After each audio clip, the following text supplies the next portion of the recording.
Wenn du Auto fährst und eine Frau bist, wäre für dich ein Unfall statistisch gesehen tödlicher als für deine männlichen Friends, obwohl die häufiger Unfälle bauen. 4. Stock.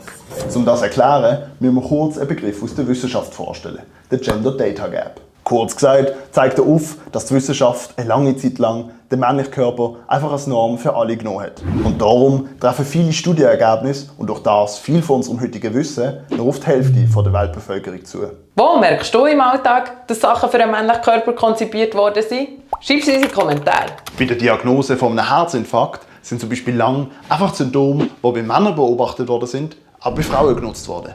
Obwohl die ganz andere Symptome haben, was leider dann zur tödlichen Fehldiagnose geführt hat. Was hat das aber jetzt mit Autofahren zu tun? In der Unfallforschung hat man sich viele Jahre an männlichen Dummies orientiert. Das hat bis heute dazu geführt, dass das für Frauen lebensbedrohliche Konsequenzen hat. Bei vergleichbaren Autounfällen haben Frauen ein 47% höheres Risiko als Männer, schwer verletzt zu werden.